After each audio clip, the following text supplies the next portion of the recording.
देखिए बेटा, नेक्स्ट आता है आपका राष्ट्रीय संसाधन। राष्ट्रीय संसाधन, जैसा कि नाम से ही हमें लगता है कि जिन संसाधनों पर हमारे राष्ट्र का अधिकार होता है। डेफिनेशन में जैसे आपको बताया है कि जिन संसाधनों पर देश की सरकार को कानूनी अधिकार प्राप्त है, वह आम जनता के व्यक्तिगत संसाधनों को भी अधिग्रहित कर सकती है।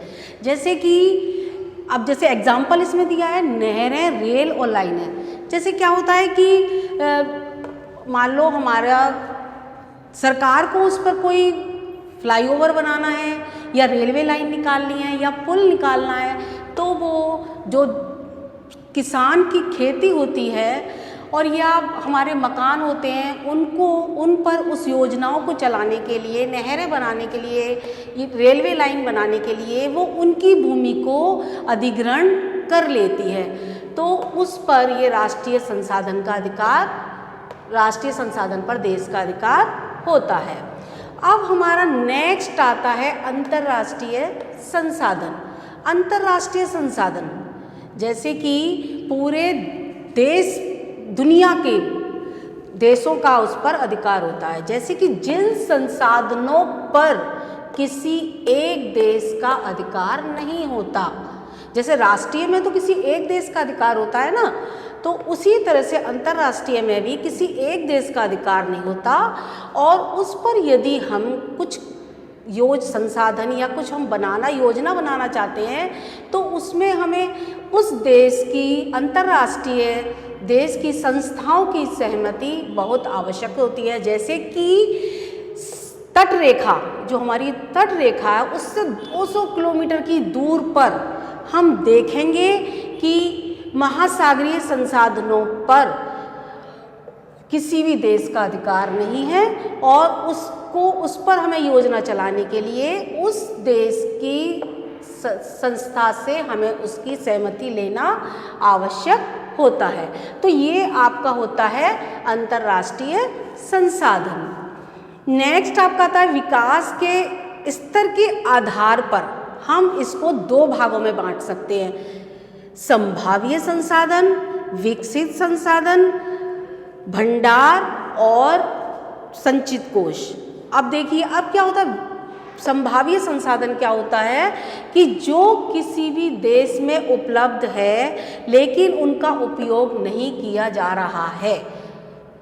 जैसे कि इसमें उदाहरण बताया है कि गुजरात और राजस्थान में सौर ऊर्जा और पवन ऊर्जा। मान लो कि हमारे पास संसाधन तो हैं लेकिन किसी कारण से, तकनीकी कारण से, प्रौद्योगिकी कारण से हम उनका उपयोग नहीं कर पा रहे हैं। जैसे भारत के उत्तर पश्चिमी भाग में गुजरात और राजस्थान जो हमारी जगह है, उसमें सौर ऊर्जा और पवन ऊर्जा का हम उपयोग कर सकते हैं, लेकिन वो अभी संभव नहीं हो पाया है और भविष्य में उसकी संभावना हो सकती है, जिससे हम इसको संभाव्य संसाधन कहते हैं। नेक्स्ट हमारा आता है विकसित संसाधन। जिन संसाधनों का सर्वेक्षण किया जा चुका है, यानी हमने उसका सर्वेक्षण कर लिया है और उनकी उपयोग की मात्रा, गुणवत्ता भी निर्धारित की जा चुकी है, लेकिन इसका विकास संभाव्यता के स्तर पर और तकनीकी पर निर्भर करता है कि हमने उसका सर्वेक्षण तो कर लिया है लेकिन उसको हम उपयोग में, उसकी हमने मात्रा भी देखी है, उसकी गुणवत्ता भी देखी है, लेकिन उसकी फ्यूचर में उसकी विकास संभव है, लेकिन उसकी तकनीकी, ये सब उस तकनीकी पर ही निर्भर करता है। जैसे सपोज हम एक उदाहरण लेते हैं, जैसे पेट्रोल है। अब हमें कहीं पता, समुद्र के पास हमें पता पड़ा है कि वहाँ पेट्रोल है। अब पेट्रोल को जब तक हम किसी तकनीकी प्रौद्योगिकी के द्वारा नहीं निकालेंगे तो उसका कोई मोल नहीं है। तो इसके पेट्रोल को निकालने के लिए हमें तकनीकी की आवश्यकता होती है। अब आपका नेक्स्ट आता है भंडार। भंडार जैसे कि नाम से ये कि हम स्टोर करते हैं, किसी भी चीज़ को हम स्टोर करके हम रख सकते हैं, तो उसको हम बोलते हैं भंडार। बेटा पर्यावरण में उपलब्ध वे पदार्थ जो मानव की आवश्यकताओं की पूर्ति कर सकते हैं। पर्यावरण में जो भी हमारे पास संसाधन है, जो पदार्थ है, उससे हमारी आवश्यकताओं की पूर्ति होती है, यानी हमारा काम चलता है, लेकिन उपयुक्त तकनीकी के अभाव में वो हमारी पहुंच से दूर है, हमारी पहुंच से दूर है। जैसे कि हम इसको भी एक एग्जाम्पल के द्वारा आपको बताएंगे, अभी आप इसको नोट कर लीजिए। अब हम इसको एक उदाहरण के द्वारा समझेंगे। जैसे जल दो ज्वलनीय गैसों का से मिलकर बना है, जैसे ऑक्सीजन और हाइड्रोजन, इनसे मिलकर हमारा जल बना है। यह एक यौगिक है और यह एक आगे फ्यूचर में ये ऊर्जा का स्रोत भी बन सकता है। तो ये हमारा होता है भंडार। अब हमारा आता है नेक्स्ट संचित कोश। संचित कोश, ये जैसे कि नाम से ही है ना संचित कोश, तो ये भी एक भंडार का ही एक हिस्सा है। हम भंडार के जरिए ही इसको हम जान सकते हैं कि इससे उपलब्ध तकनीकी की सहायता से उपयोग में लाया जा सकता है। अब जो है ना ये संसाधन, इसको हम तकनीकी की सहायता से ही हम इसको अपने उपयोग में ये ला सकते हैं, लेकिन इनका उपयोग अभी शुरू नहीं हुआ है।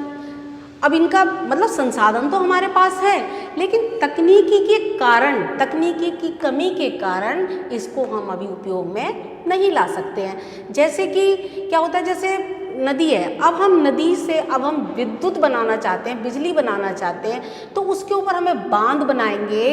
बांध बनाने के बाद हम उससे ज़्यादा मात्रा में हम बिजली प्राप्त कर सकते हैं, लेकिन अभी इसका उपयोग भविष्य में ही संभव है और ये प्रौद्योगिकी की कमी के कारण अभी ये संभव नहीं हो पाया है। तो इसको हम कहते हैं संचित कोश। अब देखिए, अभी तक हमने आपको इन सब के बारे में बताया। अब हमारा आता है संसाधनों का विकास।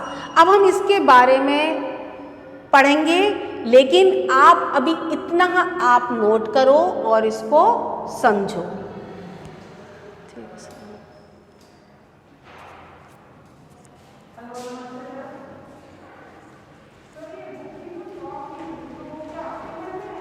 अब आप नेक्स्ट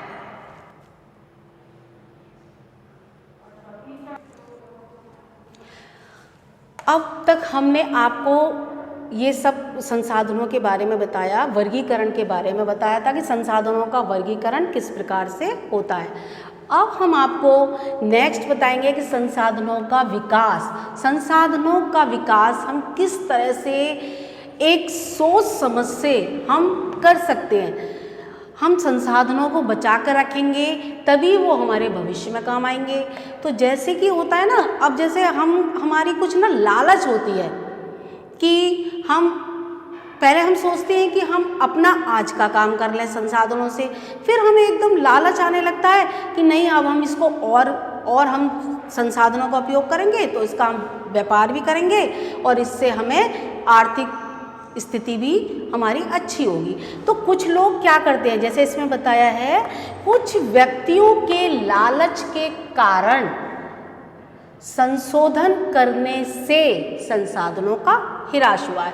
अब आदमी यही करता है ना कि ज़्यादा से ज़्यादा उसका दोहन, संसाधनों का दोहन कर रहा है, उपयोग कर रहा है। इससे हमारे संसाधन धीरे धीरे समाप्त होते जा रहे हैं और इससे संसाधनों का ह्रास भी हो रहा है।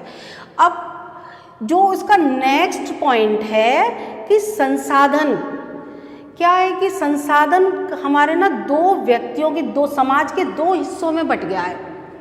अब दो हिस्सों में कैसे बट गया है कि देखो, जैसे हमारे समाज के दो वर्ग हैं बटा है, अमीर और गरीब। अब अमीर आदमी क्या काम करता है कि उसका एकदम ज़्यादा से ज़्यादा उसका उपयोग कर रहा है, दोहन कर रहा है, और इसके कारण वो अमीर संसाधन का उपयोग कर करके, उसका व्यापार करके वो ज़्यादा से ज़्यादा अमीर होता जा रहा है। और जो हमारा गरीब वर्ग है ना, उसको तो संसाधन मिल ही नहीं पा रहा और वो अपने कार्य को पूरा नहीं कर पा रहा, वो संसाधनों से वंचित रह जाता। इस तरह से संसाधन समाज के दो हिस्सों में बट गया है। अमीर तो और अमीर होते जा रहे हैं और गरीबों को जब कुछ नहीं मिल रहा तो वो और गरीब होते जा रहे हैं। अब देखो क्या होता है, नेक्स्ट इसका पॉइंट है संसाधनों के अंधाधुंध शोषण के कारण। अब पता है क्या हो रहा है कि हम संसाधनों का जो अंधाधुंध, हम बिल्कुल लापरवाही से उसको यूज़ में ले रहे हैं, उसका शोषण कर रहे हैं। जब हम किसी चीज़ का ज़्यादा उपयोग करते हैं ना, तो वो एक शोषण कहलाता है।